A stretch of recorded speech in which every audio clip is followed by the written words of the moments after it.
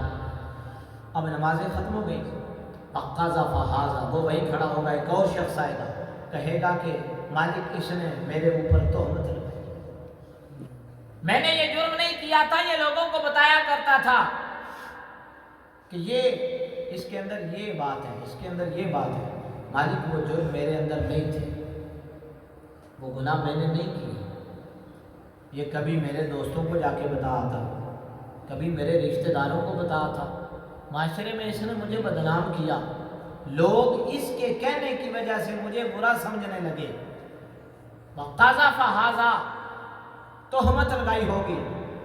اللہ رب العزت ارشاد فرمائے گا کیا چاہتے ہو؟ یا اللہ مجھے انصاف چاہیے۔ اب اللہ رب العزت فرشتوں کو حکم دے گا، اس کے روزے اٹھاؤ، ساری زندگی کے روزے، بھوک برداشت کی، پیاس برداشت کی، سخت گرمی کے بھی روزے رکھے، اٹھاؤ روزوں کی نیکیاں اور اس کو دے۔ اب نمازیں بھی گئی، روزے بھی گئے، وہ وہیں کھڑا ہوگا، ایک اور شخص آ جائے گا، وَأَكَلَ مَالَ هَذَا، اس شخص نے اس کا مال بھی کھایا ہوگا، ادھار لیا دیا نہیں، قرض لیا دیا نہیں، ناحق طریقے سے کھا گیا، یتیموں کا مال کھا گیا، امانت پڑی تھی اس کا رگڑا نکال دیا، ایک طرف سے دا لگا لیا، دوسری طرف سے دا لگا لیا، یہ دا لگا کے تو اپنے دل کو تو تسلی دے سکتا ہے جھوٹی، وہ مالک تو انصاف پسند ہے، رب کو تو دا نہیں لگایا جا سکتا، دا تو انسان اپنے آپ کو لگا رہا ہے، وہ تو انصاف کا دن ہے، با انصاف ہوگا، مالک اس نے میرا مال کھا لیا، میری زمین پر قابض ہو گیا، میری فلاں شاہ پر قبضہ کر لیا، مجھ سے قرضہ لیا، میں مانگتا رہا، اس نے نہیں دیا، کیا چاہتے ہو؟ مالک مجھے انصاف دیا جائے۔ اللہ رب العزت ارشاد فرمائے گا اس کی زندگی کی زکوٰۃ، اس کے بدلے میں جو نیکیاں اس کو ملی ہیں وہ اٹھا کر اس کو دے دی جائے، وہ بھی اٹھا کر لے جائے۔ اب نیکیوں کے پہاڑ تھے، پہاڑ کے پہاڑ جا رہے ہیں، وہ وہیں کھڑا ہوگا۔ حضور نے ارشاد فرمایا کہ وَصَفَكَ دَمَ هَذَا، ایک شخص آئے گا کہے گا کہ مالک اس نے میرا ناحق خون کیا، مجھے ناحق مارا، میرے جسم سے خون کے قطرے بہے یا قتل کر دیا، کیا چاہتے ہو؟ مالک انصاف۔ اللہ رب العزت دیکھے گا اس کی زندگی کی اور نیکیاں جو اس نے چھوٹی موٹی کی ہیں، فرشتوں کو حکم ہوگا یہ نیکیاں بھی اٹھا کر اس کو دے دیا ہے، اب وہ بھی نیکیاں جاتی رہیں گی، وہ وہیں کھڑا ہوگا، پھر ایک آنے والا آئے گا وَضَرَبَ هَذَا، اس کو اس نے مارا ہوگا، اس کو کچھ نیکیاں دے دی جائیں گی،